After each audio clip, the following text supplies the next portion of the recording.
قسم بخدا دین تو بہت گہرا ہے، ایمان کی تو گہرائی کی کوئی حد نہیں.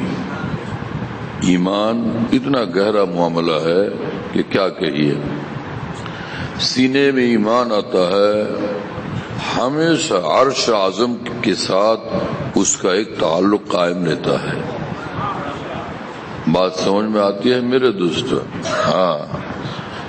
مولانا جلال الدین رومی رحمہ اللہ فرماتے ہیں کہ ہست رب الناس را با جان الناس، اتصال بے تکیف بے قیاس. اتصال بے تکیف بے قیاس، ہست رب الناس را با جان الناس، کہ آپ عقل سے سمجھ نہیں سکتے کہ مالک تعالیٰ کے ساتھ ہر بندے کو ایسا ایک اتصال ہے. تو ایک اتصال تو ہے ہی، لیکن جو مومن ہوتا ہے اور خاص کر جو اللہ کا خاص ہوتا ہے تو ان کا خاص اتصال ہوتا ہے اللہ تعالیٰ کے ساتھ، اور اسی خاص اتصال کو تعلق مع اللہ کہتے ہیں. مومن جب ایمان لاتا ہے فوراً اس کو نور عطا ہو جاتا ہے، جس کے حق تعالیٰ نے فرمایا اللہ ولی الذین آمنوا یخرجہم من الظلمات الی النور. ایمان لایا اللہ تعالیٰ ان کو ہر قسم کے ظلمات سے، اندھیرے سے نور ہی نور کی طرف اللہ تعالیٰ اس کو لاتے رہتے ہیں، ہے نا، ہر وقت.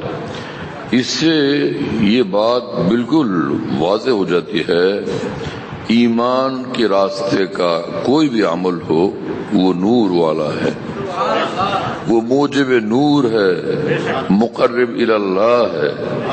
یعنی کوئی بھی عمل اسلام کا قلب کے اندر، دل کے اندر، روح کے اندر نور پیدا کرتا ہے. اور نور کی حقیقت یہ ہے کہ اللہ تعالی سے قرب خاص اس کو حاصل ہوتا ہے اور تعلق بڑھتا ہے، اور تعلق بڑھتا چلا جاتا ہے. ایک دفعہ اس نے سبحان اللہ الحمدللہ کہا تو تعلق بڑھ گیا، نور بڑھ گیا. اس نے کہا لا الہ الا اللہ، پھر اس کے نور و قرب کا کیا پوچھنا، وہ پتہ نہیں وہ کہاں سے کہاں پہنچ گیا. لا الہ الا اللہ کہنا یہ ہے کہ سارے عالم سے گزر کر بالکل عرش اعظم کے مالک تک پہنچ جانا، اس کو کہتے ہیں لا الہ الا اللہ. خوب یاد رکھو میرے دوست یہ سب باتیں، ہے نا. میرے شیخ فرماتے تھے کہ پھر نہ کہنا کہ خبر نہ ہوئی. میرے دوست عجیب ہے معاملہ ایمان کا. کاش ہم ایمان کو سمجھ لیں. ایمان کی حقیقت کو آدمی کیسے بتائے؟ یہ تو بھائی یہ انسان ہے نطفے سے جس کو اللہ تعالیٰ نے بنایا، لیکن حیرت ہے، تعجب ہے کہ یہ انسان بن جانے کے بعد، انسان اس شکل و روح اس کو عطا ہونے کے بعد، جب یہ ایمان اس کے سینے میں ہوتا ہے، وہ عرش اعظم کے مالک کی نگاہ میں اس کو وہ بہت پسند آتا ہے. اتنا خوبصورت ہے یہ بندہ میرا، اور اتنا اچھا لگتا ہے کہ کیا کہیے کہ اللہ تعالیٰ جل وعلا شانہ نے اگر یوں کہہ دیا ہوتا کہ یہ انسان جو ہے خوبصورت ہے، لیکن اللہ تعالیٰ کی یہ شان ہے، فرماتے والتین والزیتون وطور سینین وہذا البلد الامین. اتنی قسم، تین کی قسم، زیتون کی قسم، اور کیا طور سینین کی قسم، یہ طور پہاڑ اس کی بھی قسم، اور پھر آگے فرماتا ہے اور بلد امین کی بھی قسم. لقد خلقنا الانسان فی احسن تقویم. پھر لام تاکید کے، لقد لام تاکید کے لیے ہے، قد یہ تحقیق کے لیے ہے. دونوں کا حاصل کیا ہوا؟ یہ بالکل موقت بات ہے، پختہ بات ہے، اور محقق بات ہے، اور بالکل ثابت شدہ بات ہے، اور بالکل عین واقعہ ہے. یہ ہم میں انسان کو تمام کائنات میں سب سے حسین پیدا کیا. بات سمجھ میں آتی ہے میرے دوستو؟ خود انہوں نے بنایا، اور بنایا خود قرآن میں فرماتے ہیں کہ ہم نے تم کو نطفے سے بنایا۔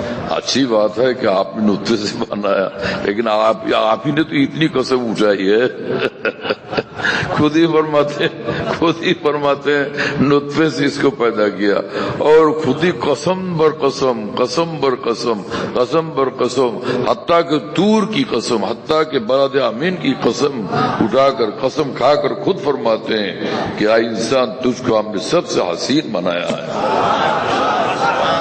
کیا کہیے اس مالک تعالیٰ کی اس مد و ثنا کا شکر کیسے ادا کریں گے؟ ان کے اس مد و ثنا کا شکر کیسے ادا کریں گے؟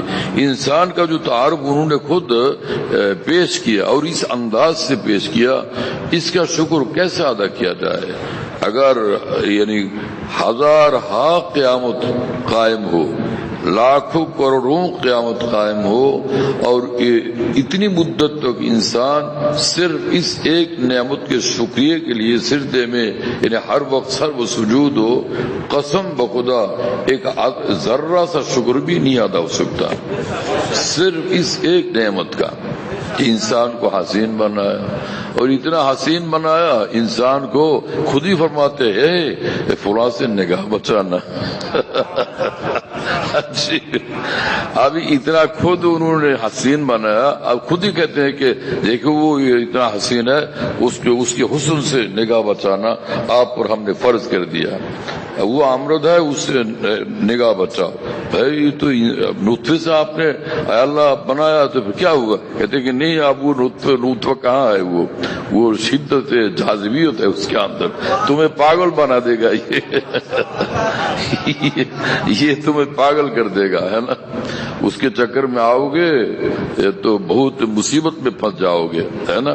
لہذا خبردار، اس سے نگاہ بچانا بہت ضروری ہے نا؟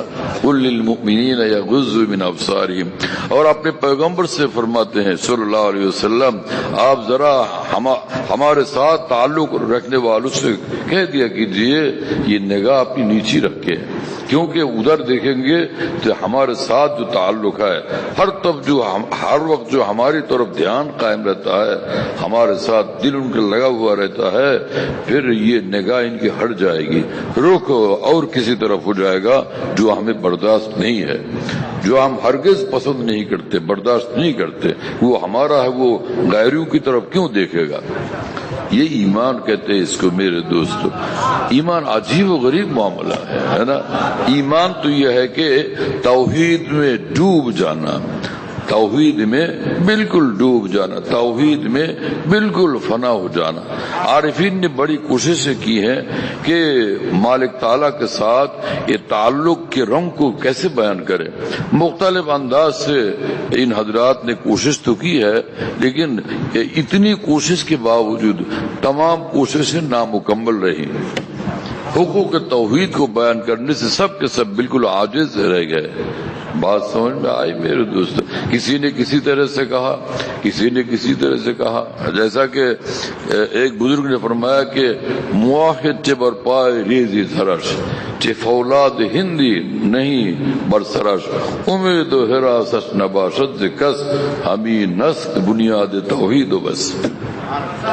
جو توحید والا ہوتا ہے، جو اللہ والا ہوتا ہے، جو اللہ ہی اللہ کا ہوتا ہے، وہ اس کو کسی سے کوئی ڈر نہیں ہوتا، وہ کسی سے ڈرتا نہیں ہے، وہ کسی سے اس کو کوئی امید نہیں ہوتی، وہ صرف ایک ہی ذات سے وہ ڈرتا ہے، انہی سے وہ امید رکھتا ہے، انہی سے ان کو ملتا ہے، انہی کی طرف وہ دیکھتا ہے، بس صرف انہی کا وہ ہو کے رہ جاتا ہے۔ نہیں ہو کسی کا تو کیوں ہو کسی کا، انہی کا ہوا جا رہا ہوں۔